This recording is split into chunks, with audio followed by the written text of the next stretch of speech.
Hello students, welcome to click D. मैं अपूर्वा और आज हम क्लास 9 का थर्ड चैप्टर पढ़ रहे हैं, एटम्स एंड मॉलिक्यूल्स। सबसे पहले बच्चों हम बात करते हैं लास्ट लेक्चर में हमने क्या डिस्कस किया था। लास्ट लेक्चर में हमने पढ़ा था, दो लॉज पढ़े थे, लॉ ऑफ केमिकल कॉम्बिनेशन, जिसके अंदर हमने पढ़ा था law of conservation of mass, और एक और पढ़ा था हमने लॉ ऑफ कांस्टेंट प्रोपोर्शन। इसके बाद में हमने एक थियरी डिस्कस करी थी जिसका नाम था डाल्टन्स एटॉमिक थियरी। इस थियरी के अंदर हमने पढ़ा कि एटम क्या क्या प्रॉपर्टीज होती है जिन्हें हमेशा फॉलो करते हैं। ठीक है, उसके बाद ये भी मैंने बोला था कि डाल्टन्स एटॉमिक थियरी हम आगे जाके पढ़ेंगे कि करेक्ट थियरी नहीं थी। इसके बाद आज बच्चों हमें यहाँ पर डिस्कस करना है कि एटम क्या होते हैं। तो देखते हैं सबसे पहले कि क्या डेफिनेशन है। Smallest particle of an element, element का वो सबसे छोटा part that can take part in a chemical reaction, कि जो किसी केमिकल रिएक्शन के अंदर पार्ट ले सके। फॉर एग्जाम्पल मैं बात करूं कि ये मैंने ऑक्सीजन एलिमेंट लिया, तो इसका मान लो अगर ये एक एटम है, ये बहुत सारे एटम्स हैं, ये मैंने बस ऐसे बताया है कि इसके अंदर इतने ही एटम है। अदरवाइज एक एलिमेंट के अंदर बहुत सारे एटम्स होते हैं जिन्हें आप इजीली काउंट भी नहीं कर सकते। तो यहाँ पर हम देखेंगे कि ये एक एटम है, तो केमिकल रिएक्शन के अंदर एक एटम पार्ट ले सकता है। कैसे? The smallest particle of a element that can take part in a chemical reaction, जो किसी भी केमिकल रिएक्शन के अंदर पार्ट ले दे, that is known as atom. अब यहाँ पर नेक्स्ट स्टेटमेंट देखते हैं कि एटम की इंडिपेंडेंट एग्जिस्टेंस हो भी सकती है और नहीं भी हो सकती है। कैसे? मान लो आपने हाइड्रोजन का एक एटम लिया, ठीक है। हाइड्रोजन कभी भी एक एटम के फॉर्म में स्टेबल नहीं होता है। इसे स्टेबल होने के लिए कितना एटम चाहिए? एक और एटम चाहिए, और ये हमेशा H2 के फॉर्म में स्टेबल होता है। मैं बात करूं ऑक्सीजन की, तो ऑक्सीजन भी कभी भी अकेला स्टेबल नहीं होगा। इसे स्टेबल होने के लिए भी एक और ऑक्सीजन चाहिए, किस फॉर्म में आ जाएगा बच्चों? O2 की फॉर्म में आ जाएगा। वहीं मैं बात करूँ गैस जो होती है उसका नाम होता है ऑर्गन, ठीक है। तो हम देखेंगे कि ऑर्गन को स्टेबल होने के लिए एक और ऑर्गन की जरूरत नहीं है, मतलब इसकी एटॉमिक फॉर्म या फिर इसका एटम ही अपने आप में क्या है बच्चों? स्टेबल है। इसका मतलब कि एक कोई भी एटम है वो अकेले भी एग्जिस्ट कर सकता है और अकेले नहीं भी एग्जिस्ट कर सकता है। अगर अकेले नहीं एग्जिस्ट करेगा तो हम देखेंगे कि वो सेम टाइप के एटम से मिलके एक स्टेबल स्पीशीज बना लेगा। जैसे यहाँ पर क्या बनाया है इसने? H2, ये स्टेबल होता है। बात करें ऑक्सीजन की, तो ये क्या करेगा? O2 बना लेगा। अगर नाइट्रोजन की बात करें तो नाइट्रोजन भी दो नाइट्रोजन कंबाइन होके क्या बना लेते हैं बच्चों? N2 बना लेते हैं, जो कि एक स्टेबल फॉर्म होती है।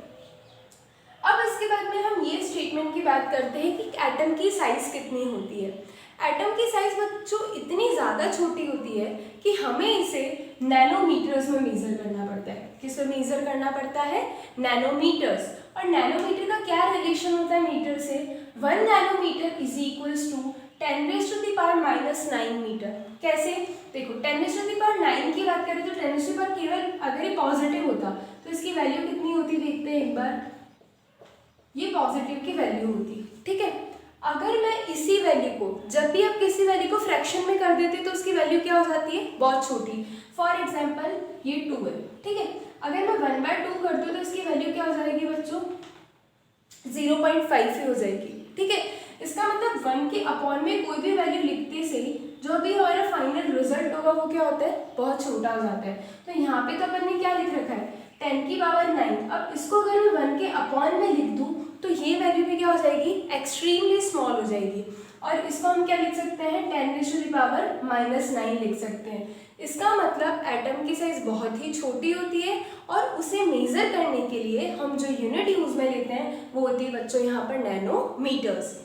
अब यहाँ तक हमारा एटम का इंट्रोडक्शन कंप्लीट होता है। अब यहाँ पर क्या होगा कि जैसे जो साइंटिस्ट थे उन्होंने अलग अलग एलिमेंट्स डिस्कवर कर लिए।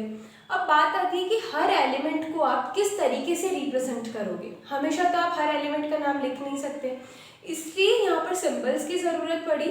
तो सबसे पहले डाल्टन है, डाल्टन ने बोला कि मैं कुछ आपको सिंबल्स बताता हूँ, इन सिंबल्स की हेल्प से आप किसी भी एलिमेंट को रिप्रेजेंट कर सकते हो। तो यहाँ पर कुछ सिंबल्स लिखे हैं। ये जो सारे सिंबल्स हैं ये बच्चों डाल्टन ने दिए थे। कौन कौन से सिंबल्स ही देखते हैं? जैसे हाइड्रोजन में उन्होंने सबसे पहले तो एक सारे सर्कल के अंदर ही अलग अलग सिंबल्स को रिप्रेजेंट किया हुआ है। बात करते हैं हाइड्रोजन की, तो सर्कल में क्या लगा लगा लिया डॉट। कार्बन की बात करें तो कंप्लीट ब्लैक और ऑक्सीजन ब्लैक। फिर उसके बाद में फॉस्फोरस, ठीक है, तो फॉस्फोरस में कुछ इस तरीके से स्ट्रक्चर बना दी। सल्फर की बात करें तो एक सर्कल के अंदर क्या बना दिया बच्चों, प्लस।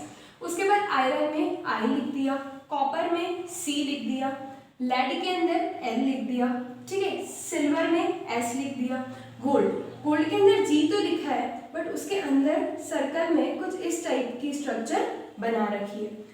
प्लेटिना तो उसके अंदर क्या लिख दिया पी, और मरकरी के अंदर कुछ भी ना लिख के एक सर्कल के अंदर क्या करा बच्चों, इस तरीके से डार्क सर्कल्स बना दिए। तो ये किसका सिंबल हो जाएगा बच्चों, मरकरी का सिंबल हो जाएगा। इनके बाद एक साइंटिस्ट आए थे बर्जीलियस, और अभी हम जो भी केमिस्ट्री के अंदर सिंबल्स यूज में लेते हैं वो सब बर्जीलियस ने बताए थे कि हर एलिमेंट को आप इस तरीके से रिप्रेजेंट कर सकते हैं। तो अब हम वो डिस्कस करते हैं कि बर्जीलियस ने कौन कौन से सिंबल्स बताए थे। तो बच्चों अब हम यहाँ सीखेंगे कि जो एलिमेंट्स होते हैं उनके सिंबल्स हम किस तरीके से लिख सकते हैं। सबसे फर्स्ट हम यहाँ देखेंगे कि देखो अगर कोई भी एलिमेंट का नेम है तो जो भी एलिमेंट का नेम का फर्स्ट लेटर होगा वही यहाँ पर सिंबल होगा। तो देखते हैं फर्स्ट रूल क्या लिखा है, the symbols used to denote any element is the first letter of the element. Element का क्या होता है बच्चों, फर्स्ट लेटर होता है। फॉर एग्जाम्पल ऑक्सीजन को डिनोट करना तो क्या लिखोगे O, हाइड्रोजन को डिनोट करना है तो H, नाइट्रोजन को डिनोट करना है तो N। बट ध्यान रहे कि ये जो भी आप लेटर्स लिख रहे हो ये कैपिटल लिख रहे हो, ऐसे नहीं होना चाहिए ऑक्सीजन ये लिख दिया, हाइड्रोजन ये लिख दिया, या फिर नाइट्रोजन की बात आती है अगर ये कुछ भी लिखते हो तो ये सब क्या होंगे बच्चों, गलत होंगे। आपको हमेशा ध्यान रखना है कि अगर एक ही लेटर है तो भी वो क्या होना चाहिए बच्चों, यहाँ पर कैपिटल होना चाहिए। अब बात करते हैं सेकेंड रूल की। सेकेंड रूल मतलब ऐसे सिंबल्स जहाँ पर हम जो भी एलिमेंट का नेम है उसके दो लेटर्स यूज में लेते हैं। For example if any symbol has two letters then first letter will be capital but small letter will always be small, ठीक है। अब जो सेकेंड लेटर ले रहे हो हमेशा कैसा होगा बच्चों, स्मॉल होगा। फॉर एग्जाम्पल हीलियम की बात करूँ तो हीलियम कैसे लिखा है HE, ऐसे नहीं लिखा है हीलियम, ये गलत है। बहुत सारे बच्चे इसको इस तरीके से लिखते हैं, तो this is not the right way to correct a symbol. अगर दो लेटर्स आ रहे हैं तो आपको क्या क्लिक हो जाना चाहिए, अगर दो लेटर्स हैं तो फर्स्ट को कैपिटल लिखे सेकंड कैसा आ जाएगा, स्मॉल आ जाएगा। अब बात करते हैं नियॉन की। नियॉन का सिंबल क्या हो जाएगा बच्चों, Ne। अब बात करते हैं लिथियम की, तो लिथियम का सिंबल क्या होगा बच्चों अपना Li। बात करते हैं मैग्नीशियम की, तो मैग्नीशियम का सिंबल क्या होता है Mg। अगर कोई Mg को इस तरीके से लिख रहा है तो वो गलत है, अगर कोई Mg को ऐसे लिख रहा है तो भी गलत है, अगर कोई Mg को इस तरीके से लिख रहा है तो भी गलत है। सिंपल सा रूल हमें दिमाग में रखना है कि फर्स्ट लेटर जो होगा दैट विल बी कैपिटल और सेकेंड लेटर जो होगा वो कैसा होगा बच्चों, यहाँ पर स्मॉल लेटर होगा। अब इसके बाद में बात करते हैं कि कुछ लेटर्स मतलब कुछ यहाँ पर सिंबल्स ऐसे होंगे जो आपको लगेगा कि तो नाम से रिलेट ही नहीं कर रहे। फॉर एग्जाम्पल सोडियम का सिंबल क्या होता है Na, तो ये तो इसके नेम में कहीं पर भी नहीं आ रहा। बात करते हैं पोटेशियम की, तो पोटेशियम का क्या सिंबल होता है बच्चों K। आयरन की बात करें तो आयरन का सिंबल होता है Fe। तो ये जो सारे सिंबल्स हैं ये सब लैटिन लैंग्वेज से डिराइव्ड है। कौन सी लैंग्वेज से डिराइव्ड है बच्चों, यहाँ पे सारे symbols, all symbols are derived from the Latin language. Latin language के अंदर जो Na होता है इसका नाम होता है नेट्रियम। क्या होता है, नेट्रियम, वहां से हमने इस सिंबल को डिराइव किया है। बात करते हैं पोटेशियम की, तो इसका नाम होता है कैलियम। क्या होता है बच्चों, कैलियम, इसलिए इसका सिंबल क्या हो गया यहाँ पर K। आयरन की बात करते हैं तो क्या हो जाएगा, नाम होगा फेरम और सिंबल हो जाएगा Fe। गोल्ड की बात करेंगे तो इसका नाम क्या होगा बच्चों, लैटिन लैंग्वेज में ऑरम, इसीलिए इसका सिंबल हो जाता है यहाँ पे Au। लेड की बात करते हैं दैट इज प्लम्बम, इसीलिए इसका यहाँ पर सिंबल होगा आपका Pb। और इसके बाद में आता है क्यूपरम और इसका सिंबल क्या हो जाएगा बच्चों यहाँ पर Cu। तो ये हमने यहाँ पर देखे कि हर एलिमेंट को आप किस तरीके से रिप्रेजेंट करते हैं with the help of symbol. ये जो सारे एलिमेंट है ऐसा नहीं होगा कि आपको एक बार में सब याद हो जाएंगे, एक बार दो बार आप इन्हें प्रैक्टिस करेंगे तो इजीली आपको भी सारे एलिमेंट्स के सिंबल्स लर्न हो जाएंगे।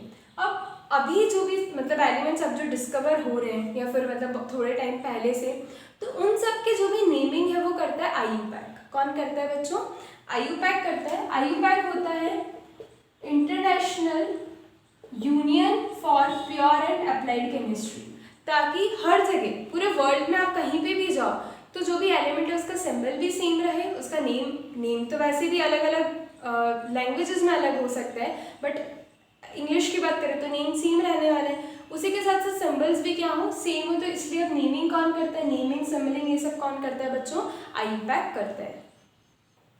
स्टूडेंट्स यहाँ हम डिस्कस करेंगे मॉलिक्यूल के बारे में। जैसे कि हमने पढ़ा था कि एटम अकेला भी रह सकता है और बहुत बार अकेला नहीं रह सकता। कैसे कि अगर मैं बात करूँ ऑर्गन की, तो ऑर्गन अकेली गैस है जो एटॉमिक फॉर्म में भी स्टेबल होती है। बात करें नियॉन की, तो नियॉन भी एटॉमिक फॉर्म के अंदर स्टेबल होती है। बट अगर मैं बोलूँ कि हाइड्रोजन, तो हाइड्रोजन कभी भी H की फॉर्म में स्टेबल नहीं होगा, ये हमेशा क्या बनाएगा बच्चों, H2 बनाएगा। वहीं अगर मैं बात करूं नाइट्रोजन की, तो नाइट्रोजन क्या बनाता है बच्चों, हमेशा N2 बनाता है। इसका मतलब कुछ एटम तो अकेले एग्जिस्ट कर सकते हैं, बट कुछ एटम अकेले नहीं एग्जिस्ट करते, तो ये क्या करेंगे और दूसरे एटम से कंबाइन होके अपनी एक स्टेबल फॉर्म बनाते हैं, और इन्हीं स्टेबल फॉर्म को बच्चों हम क्या बोलते हैं, मॉलिक्यूल्स बोलते हैं। तो आइए डेफिनेशन देखते हैं मॉलिक्यूल्स की।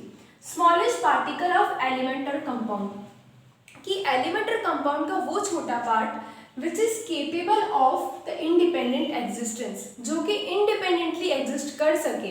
अब जैसे H2 यहाँ पर स्टेबल हो गया तो इसको किसी और की ज़रूरत नहीं है, N2 भी एक स्टेबल इसने मॉलिक्यूल बना लिया तो इसको भी किसी और की ज़रूरत नहीं पड़ेगी। अब हम बात करते हैं जो एक इम्पॉर्टेंट स्टेटमेंट है इसकी, the atoms of the same और डिफरेंट एलिमेंट्स। मतलब यहाँ पर हमने क्या पढ़ा था, ये हमने देखा दोनों हाइड्रोजन के एटम थे। यहाँ बात करूँ तो दोनों एटम्स किसके बच्चों, नाइट्रोजन के।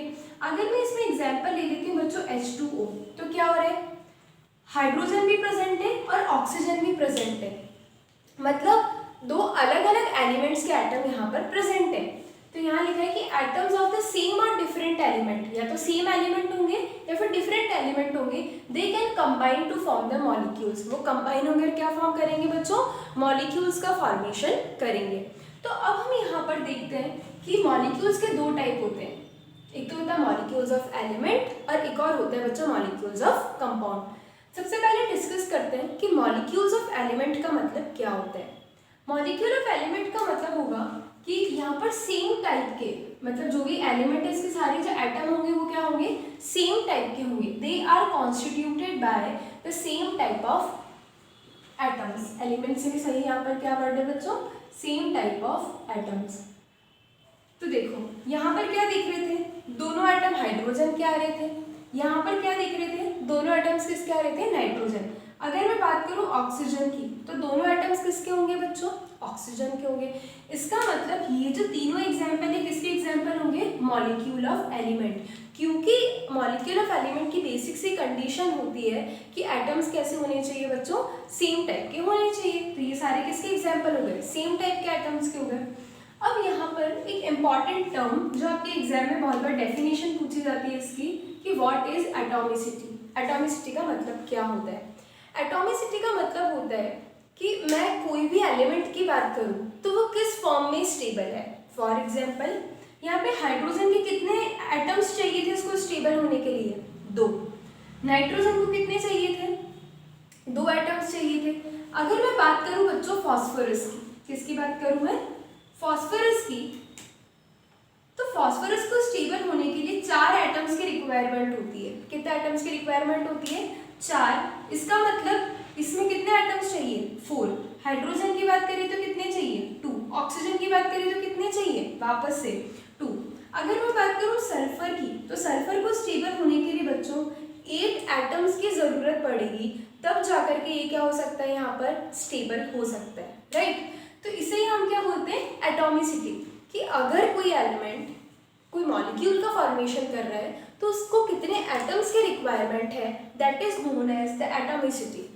अब इसकी डेफिनेशन देखते हैं क्या है, the number of atoms in one molecule of element और कंपाउंड। हाँ, यहाँ पे बात करें कि कितने नंबर ऑफ एटम्स होंगे, that is known as atomicity. अब यहाँ पर एक टेबल है, तो यहाँ पर हम देख रहे हैं अलग अलग आपको यहाँ पर एलिमेंट्स दे रखे हैं। जैसे कि ऑर्गन है, तो ऑर्गन हमेशा कैसे स्टेबल करता है, अकेले एग्जिस्ट करता है, मतलब इसकी एटॉमिसिटी हो जाएगी 1 और इसे क्या बोलेंगे बच्चों हम यहाँ पे मोनो एटॉमिक। मोनो का मतलब क्या होता है 1।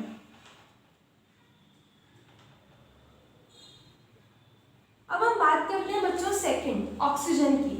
ऑक्सीजन को कितने एटम्स चाहिए स्टेबल होने के लिए 2, मतलब इसकी एटॉमिसिटी कितनी होगी 2। और यहाँ पर हम देखेंगे क्या बोलेंगे हम इसको एटॉमिक डाई एटॉमिक। डाई मतलब कितना होता है बच्चों 2, तो ये बन गया अपना डाई एटॉमिक। नेक्स्ट आता है इसके अंदर ओजोन। ठीक है, ओजोन का फॉर्मूला होता है O3, मतलब कितने एटम्स चाहिए यहाँ पे ऑक्सीजन को स्टेबल होने के लिए 3 एटम्स, मतलब इसकी एटॉमिसिटी कितनी हो जाएगी बच्चों 3, और क्या बोलेंगे हम इसे ट्राई एटॉमिक। नेक्स्ट आता है फास्फोरस। फास्फोरस होता है बच्चों P4, जैसा कि अभी हमने यहाँ देखा था फास्फोरस क्या होता है P4 होता है, तो इसकी एटॉमिसिटी कितनी हो जाएगी यहाँ पर 4, और इसको क्या बोलेंगे हम पॉली एटॉमिक। क्या बोलेंगे पॉली एटॉमिक। पॉली का मतलब होता है बच्चों मैनी। क्या होता है पॉली का मतलब मैनी, कि यहाँ पे बहुत सारे एटम हैं, 3 से ज़्यादा जितने भी एटम्स होंगे उन सबको हमने किस कैटेगरी के अंदर मतलब प्लेस कर दिया पॉली एटॉमिक के अंदर प्लेस कर दिया। अब यहाँ पर मैं बात करूँ सल्फर, तो सल्फर की एटॉमिसिटी कितनी देखी थी बच्चों अभी अपन ने। सल्फर की एटॉमिसिटी आ रही थी सल्फर जिसका फॉर्मूला होता है बच्चों S8। ठीक है, एटॉमिसिटी कितनी बताओगे इसकी 8, और क्या लिखूंगी इसको भी मैं 8 ग्रेटर देन 4 हो गया, मतलब क्या बोलेंगे इसको हम यहाँ पे पॉली एटॉमिक। तो आई होप आया होगा आपको समझ में कि हम एटॉमिसिटी किस तरीके से डिफाइन करते हैं और जो अलग अलग एलिमेंट्स हैं उनकी एटॉमिसिटी हम यहाँ कैसे कैसे फाइंड करते हैं।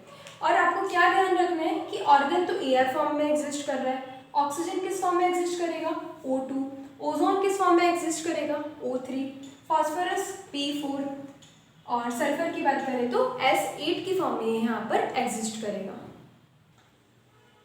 बच्चों अब यहाँ हम मॉलिक्यूल का सेकेंड टाइप डिस्कस करेंगे, वो है molecule of compound. Molecule of compound का मतलब होता है the atoms of different element, जो भी एलिमेंट के अलग अलग एटम्स हैं वो एक डेफिनेट रेशियो में कंबाइन करेंगे। मतलब जैसे यहाँ पर देखिए हम H2O, तो H2O हमेशा किस रेशियो में कंबाइन करेगा 1:8। कार्बन डाइऑक्साइड की बात करें तो वो हमेशा किस रेशियो में कंबाइन करेगा बच्चों 3:8, और इन्हें हम क्या बोलते हैं मॉलिक्यूल्स ऑफ कंपाउंड। तो एक बार वापस ही डेफिनेशन पढ़ते हैं, the atoms of different element, अलग अलग एलिमेंट के जो एटम्स हैं वो कंबाइन होंगे एक डेफिनेट प्रपोर्शन में, जो डेफिनेट रेशियो है वो हमेशा फिक्स रहेगा to form the molecules of compound. जैसे कि यहाँ पर जो बच्चों एग्जाम्पल लिखा है ये है वाटर, तो वाटर का फॉर्मूला क्या होता है H2O। H2O में एलिमेंट कौन कौन से प्रेजेंट होते हैं हाइड्रोजन और ऑक्सीजन। अगर हाइड्रोजन और ऑक्सीजन है तो देखो कितने हैं हाइड्रोजन 2, एक हाइड्रोजन का मास होता है 1, तो 2 का कितना हो जाएगा बच्चों 2 हो जाएगा। ऑक्सीजन कितना प्रेजेंट है 1, जिसका मास होता है 16, दोनों को कैंसिल कर देंगे तो क्या रेशियो आ जाएगा बच्चों 1:8, इसीलिए यहाँ पे क्या इसका मास रेशियो लिखा है 1:8 लिखा है। नेक्स्ट आता है कार्बन डाइऑक्साइड। कार्बन डाइऑक्साइड की अगर अपन बात करें तो यहाँ पे कार्बन का मास कितना होता है बच्चों 12, कितना होता है कार्बन का 12। ऑक्सीजन के एक एटम का अभी अपन ने देखा था कितना आ रहा था 16, तो 2 का कितना आ जाएगा बच्चों 32। जब आप इन्हें कैंसिल करेंगे सिंपलेस्ट रेशियो में लाएंगे तो क्या आ जाएगा यहाँ पे 3:8, क्या भी रेशियो आ रहा है यहाँ पर भी 3:8, मतलब जो भी इनके यहाँ पर नंबर ऑफ एटम्स है उसके अकॉर्डिंग हम यहाँ पे मास का रेशियो निकाल रहे हैं। ठीक है, अब इसके बाद में अब अगर ऐसा हो कि हमें मास रेशियो से निकालने हैं नंबर ऑफ एटम्स, कि ये तो मुझे ऑलरेडी गिवन हो कि इतने मतलब हाइड्रोजन और ऑक्सीजन एक कंपाउंड के अंदर प्रेजेंट है और उनका मास रेशियो ये है, तो हम देखेंगे कि वहाँ पर हम कैसे निकालेंगे कितने एटम्स प्रेजेंट है उसके अंदर। फॉर एग्जाम्पल जैसे एलिमेंट की बात करें तो मुझे किसका मास रेशियो निकालना है, मान लो वाटर का मास रेशियो निकालना है। कौन कौन से एलिमेंट है मुझे नहीं पता कि यहाँ पे हाइड्रोजन कितने हैं और ऑक्सीजन कितने हैं, तो एलिमेंट हो जाएंगे हाइड्रोजन और ऑक्सीजन। मास रेशियो कितना दे रखा है बच्चों 1:8, तो ये आपको गिवन होगा क्वेश्चन के अंदर कि मास रेशियो कितना आ रहा है 1:8 आ रहा है। हमें पता है कि हाइड्रोजन का मास कितना होता है 1, ऑक्सीजन का मास कितना होता है बच्चों 16। ठीक है, आपको निकालना है मास का रेशियो, तो इसको किससे डिवाइड करोगे 1 से, तो 1/1। जो 8 है उसे किससे डिवाइड करोगे बच्चों? 16 से, तो 8/16। तो ये रेशियो कितना आ जाएगा? 1। 8/16 कितना आ जाएगा? 1/2। क्या मैं 1:1/2 को एक सिंपल रेशियो के फॉर्म में कन्वर्ट कर सकती हूँ क्या? बिल्कुल कर सकते हैं। कैसे करेंगे? 2 यहाँ पे और इधर कितना रह जाएगा? 1। इसका मतलब जो भी यहाँ पर आप इनिशियली जो एलिमेंट्स लेके चले थे किस रेशियो में कंबाइंड है? 2 हाइड्रोजन होंगे और ऑक्सीजन कितना होगा? 1। तो हाँ, हमने मास रेशियो की हेल्प से क्या निकाल लिया बच्चों? वहाँ पर सिंपल रेशियो निकाला, जो कि हमें यहाँ पे बता देगा कि कितने एटम्स यहाँ पर प्रेजेंट है। तो ये वीडियो लेक्चर स्टूडेंट्स हमारा यहीं कंप्लीट होता है और नेक्स्ट वीडियो लेक्चर के अंदर हम एटॉमिक मास, पहले तो ये समझेंगे कि एटॉमिक मास क्या होता है, उसके बाद जो कंपाउंड्स का एटॉमिक मास निकालते हैं वो कैसे निकाल सकते हैं। Thank you.